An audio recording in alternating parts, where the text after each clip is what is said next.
Ūkio suirutė, pinigų nuvertėjimas, kreditinių išteklių trūkumas ir kiti karo padariniai sutrikdė pinigų apyvartą.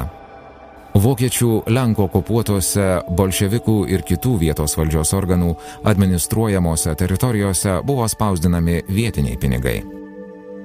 1915 m. rudenį Vokietijos kariuomenės okupuotos teritorijos padalytos į 6 atskiras sritis.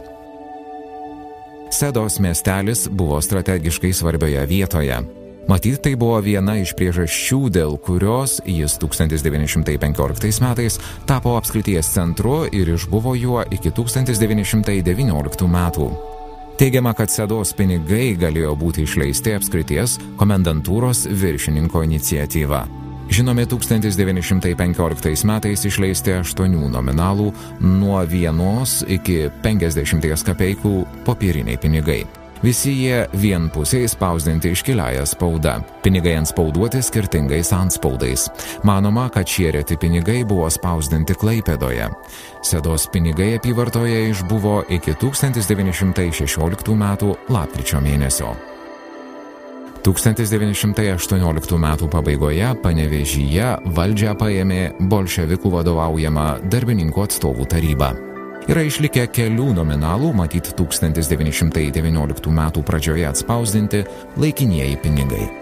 Mažiausias nominalas 25 kapeikos, didžiausias 5 rubliai. Ant visų pinigų yra užrašas Panevėžio darbininkų atstovų taryba. Tai buvo vienpusiai nevienodo dydžio pinigėliai atspausdinti ant nekokybiško laikraštinio popieriaus. 1919 m. balandžio mėnesį Lenkijos kariuomenė okupavo Vilnių ir išbuvo jame iki 1920 m. vasaros. Į apyvartą buvo išleisti 4 nominalų Vilniaus bankų bilietai. Vadinamųjų bilietų reverse nurodoma, kad juos iškeisti į Lenkijos vidaus paskolų lakštus galima Vilniaus prekybos banke, Varšuvos pramonės banke, Kooperacinių draugijų banko ir Rytų banko Vilniaus skyriuose. Pinigai dvipusiai atspausdinti ant spalvoto popieriaus kortelių, numeruoti rankiniu numeratoriumi.